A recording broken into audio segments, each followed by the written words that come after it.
Maintenant qu'on a créé un nouveau fichier avec une nouvelle composition, on va faire un tour systématique de tous les réglages qui existent dans After Effects. Tout d'abord, dans le dossier fichier, on peut créer un nouveau projet, un nouveau dossier, un nouveau fichier Adobe Photoshop ou un nouveau fichier Maxon Cinema 4D. Un nouveau projet créerait un nouveau projet entier. Un nouveau dossier crée un petit dossier ici. On peut organiser ces projets. Un nouveau fichier Adobe Photoshop ouvre un nouveau fichier Adobe Photoshop, comme vous pouvez voir. Si on clique dessus, on peut sauvegarder notre fichier à un endroit. Et ça créera un fichier Adobe Photoshop qui serait déjà préintégré dans notre projet After Effects. On peut également créer un nouveau fichier, Cinema 4D. Cinema 4D étant un logiciel de 3D qui s'intègre très bien avec After Effects. Il permet essentiellement de faire par exemple du motion design ou alors vraiment de la 3D très poussée, architecturale ou autre. Maintenant, l'intégration avec After Effects c'est fait essentiellement parce que c'est deux logiciels qui sont très bien adaptés au motion design. On a bien sûr les options ouvrir un projet, ouvrir un projet récent, mais aussi parcourir dans Bridge. Je ne sais pas si vous connaissez Bridge ou si vous utilisez Bridge, mais si vous ne l'utilisez pas, il y a beaucoup de personnes qui l'utilisent, beaucoup de personnes qui le trouvent tout à fait inutile. C'est un logiciel qui permet de visualiser des fichiers de tout type de médias qui sont de la suite Adobe ou encore de certains autres sortes de médias. Et donc d'avoir une prévisualisation à chaque fois, c'est un peu comme un Explorer hyper avancé qui permet de bien tout visualiser. Bien sûr, on a l'option fermer, qu'on peut donc fermer After Effects, fermer juste le projet, donc avoir plusieurs projets en même temps, et juste en fermer un.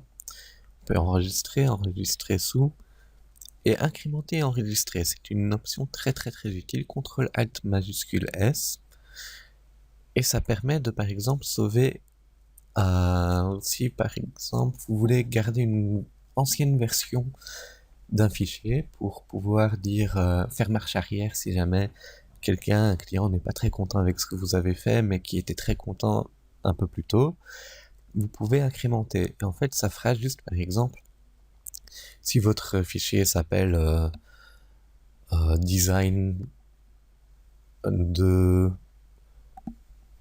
mouvement, vous pouvez juste faire CTRL ALT majuscule 7 et ça va faire design de mouvement 2. Et puis encore une fois 3, 4. Donc ça va incrémenter à chaque fois. C'est très utile pour avoir une traçabilité de vos travaux. Bien sûr, on peut importer, je vais faire vite le tour, des fichiers multiples, donc pour importer plusieurs sortes de fichiers en même temps. Un projet Adobe Premiere Pro, donc comme je dis tout le temps, Adobe Premiere Pro est vraiment fait pour travailler main à la main avec Adobe After Effects. Vous avez des fonctions d'import plus avancées avec ProImport After Effects. Un fichier de type point de fuite, donc c'est un fichier de type .vpe. Un pseudo-élément. En fait, un pseudo-élément, c'est un élément que vous utilisez temporairement si vous n'avez pas le fichier final pour quelque chose, juste pour pouvoir faire vos montages sur des pseudo-éléments, pour pouvoir continuer à travailler sans pour autant avoir les fichiers finaux. Et un solide, c'est tout simplement... Désolé, j'ai cliqué à côté. C'est tout simplement un fichier... c'est un calque complètement coloré. Par exemple, on pourrait avoir du noir pur à travers toute la fenêtre. On peut importer un métrage récent, exporter vers des fichiers SWF, donc pour Flash, ajouter à la file d'attente Adobe Media Encoder, c'est Adobe Media Encoder, c'est un encodeur de vidéos qui permet de mettre en file d'attente, par exemple, plusieurs sorties. Donc, si vous faites un export avec Premiere, vous avez par exemple plusieurs fichiers que vous voulez exporter. Vous pouvez, à la place de tout faire rendre en même temps, vous pouvez par exemple dire, ou à la fois plutôt, vous pouvez par exemple dire, voilà, j'ai ça que je veux exporter, j'ai ça que je veux exporter, et faire une file d'attente qui donc fait le rendu pendant la nuit ou pendant que vous prenez votre pause midi. Vous avez une file d'attente de rendu dans After Effects aussi.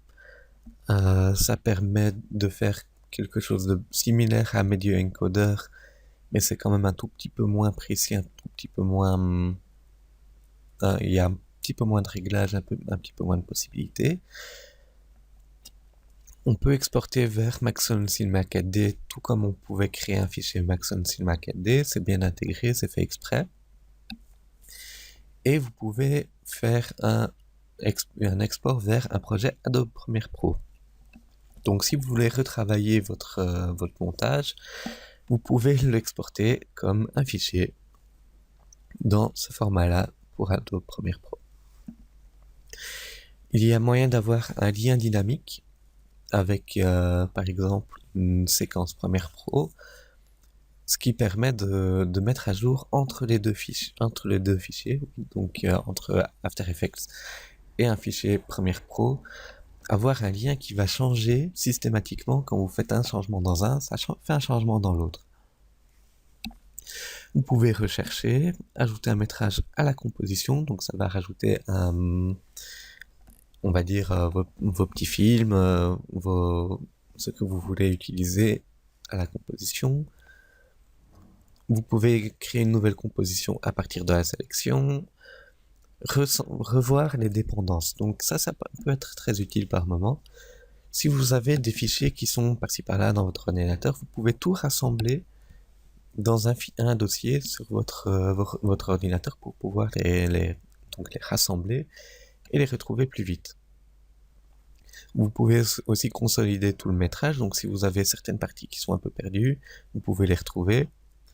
Vous pouvez supprimer les métrages inutilisés, donc c'est assez clair. Si vous avez des métrages et qu'ils ne sont pas utilisés dans le projet parce que vous avez importé, puis à un certain moment, plus besoin, vous pouvez décider de tous les supprimer.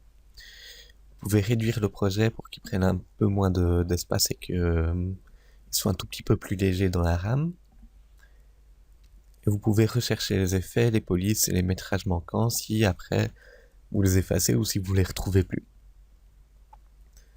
Vous avez également un dossier de contrôle. Donc un dossier de contrôle, en fait, ça permet de rendre plusieurs fichiers en même temps d'un coup, ou plutôt plusieurs projets. C'est un dossier où on met nos projets et puis on dit qu'il faut le rendre. On peut faire ça sur plusieurs ordinateurs en plus en même temps. Donc si vous avez plusieurs ordinateurs chez vous, vous pouvez renvoyer des fichiers dans ce dossier-là et par exemple économiser votre temps sur votre ordinateur pour le rendu. Il y a des options de script, on peut donc exécuter ou ouvrir des scripts. Il y a plusieurs scripts qui peuvent être très très très pratiques. Par exemple, on peut changer, on peut faire un rendu et l'envoyer directement par mail à quelqu'un qui voudrait peut-être le recevoir, par exemple. Il y a énormément d'options de scripts que vous pouvez trouver en ligne, mais il y en a quelques-uns qui sont déjà intégrés, qui sont pas mal.